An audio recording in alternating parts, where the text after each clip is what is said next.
Actually, there's nothing wrong except I got spinal arthritis. That becomes a curse. First of all, I would like to thank you for this honor. Both my wife and I are sincerely touched by this honor.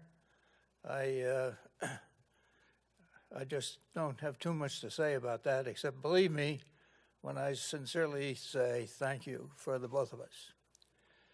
I, like most of you, have come from Leavenworth or one of the associated schools in the other branches. And when you got out there, you were told, this is the best year of your life. Well, after the first division test, I thought I got about a B. I got a horseshoe as big as a horseshoe. And I became convinced that I was attending middle-aged OCS.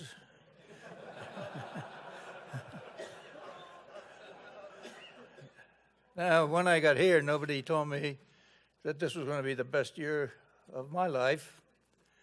But I'll tell you what it did resemble, and what you will find out very shortly. This will be the best year of your life for several reasons. One, the associations that you make will last you forever. What you get here as an education is unparalleled. Some people think by going to NDU they get a better education. Well, that's like going to day school.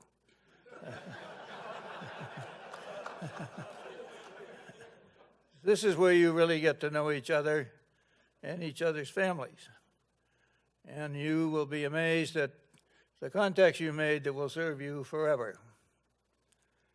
I left here and went down and commanded the 1st Armored Division Duarte, and that became the CAV when we changed flags, and 1st Armored went to Germany. I stayed there, and I was told I'd probably be there another year when the list came out. Lo and behold, in about 6 months, I got sent to Laos, and I got brought up here to Washington for a series of briefings. Don Coles was the 3, and he said, go talk to all these people, and when you get through, before you go back to Texas, come and see me. Be sure you come and see me. Okay, so I went to all these places and talked to all these people, and the last place I went was the CIA, and it was the day that President Nixon was inaugurated for his second tour.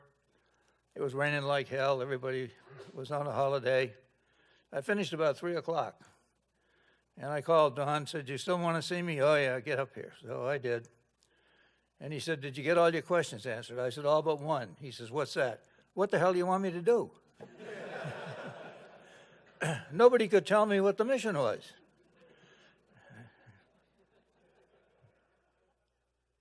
I tell you this because beware a strategist, you know.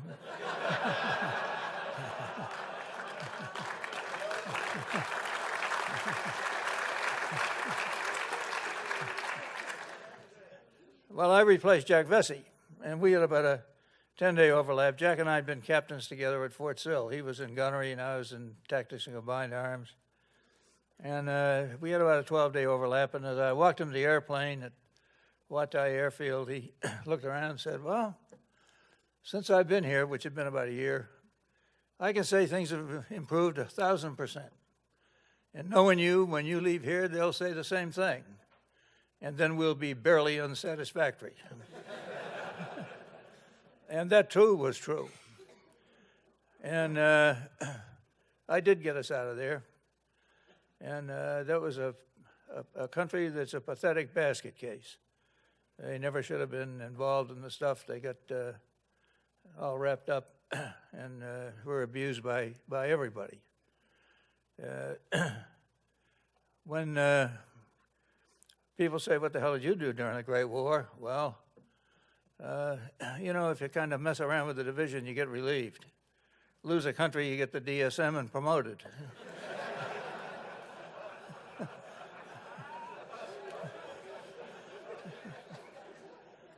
It's true. So don't give up hope.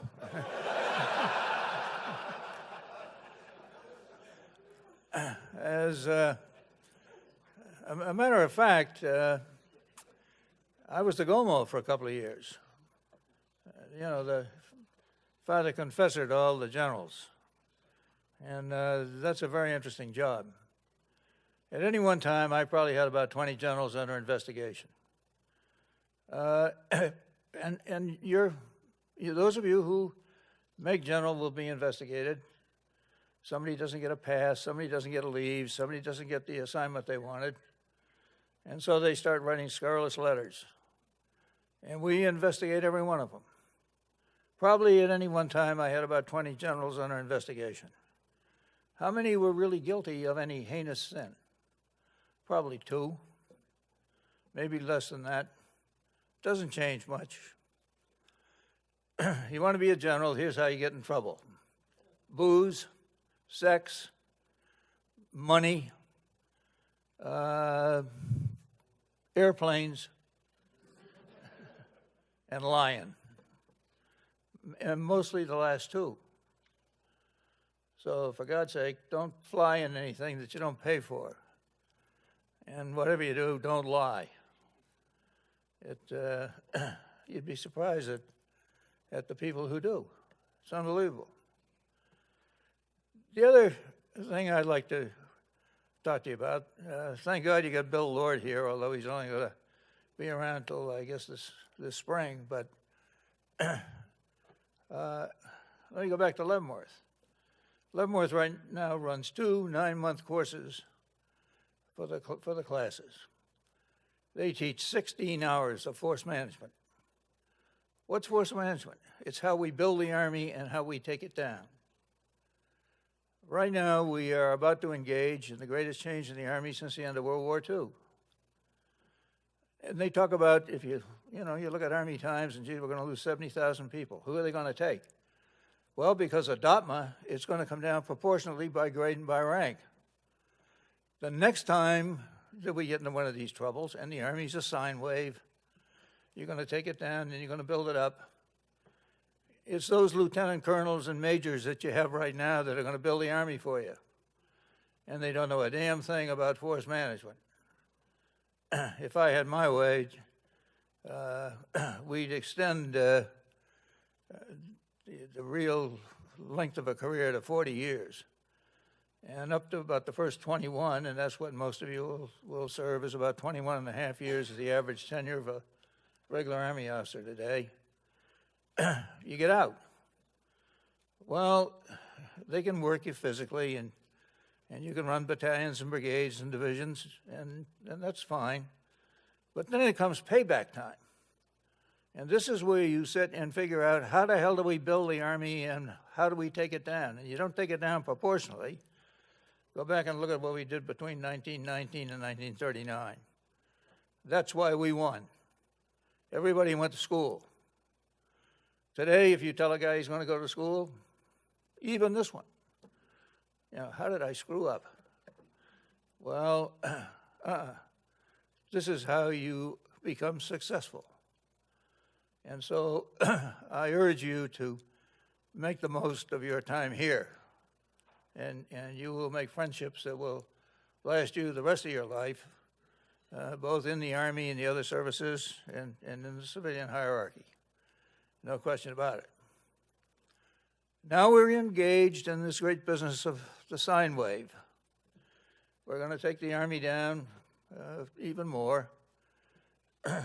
What General Abrams did in 1973, he made a deal with Dr. Schlesinger that from about 1.3 million, we go to 780,000. That lasted until Desert Storm. And then we went from 780, well, it was 776 really. General Bono said 690. General Powell said 645. The Congress said 795, and then the QDR took us down to 780. And it's been 780 ever since. And everybody got scared. It was Ike Skelton who made the Army go up to 512. And when we told him that was not enough, He's the guy who took us up to 548. Nobody in uniform, nobody in OSD.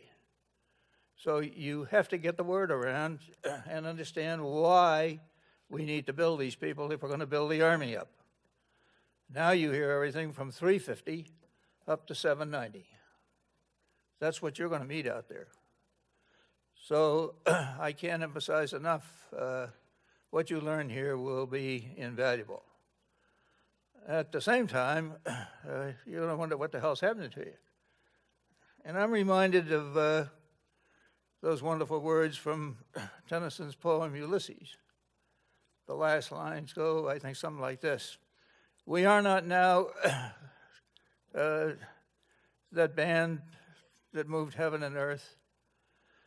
What we are equal tempers of wonderful men serving their country. And if you stop and think about that, that's about right. And remember that the way all of that goes,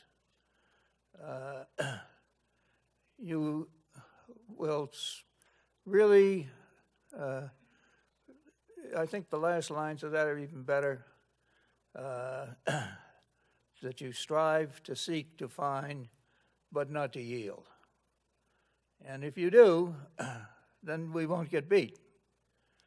And if you had been one of the fortunate few, as I was, to have been up at that wonderful day in May at West Point in 1962 when General MacArthur said goodbye to us all and reminded us that we're the last bulwark in democratic government when we're under attack. That takes nothing away from the Air Force or Navy, but we're the last bulwark. Never forget that.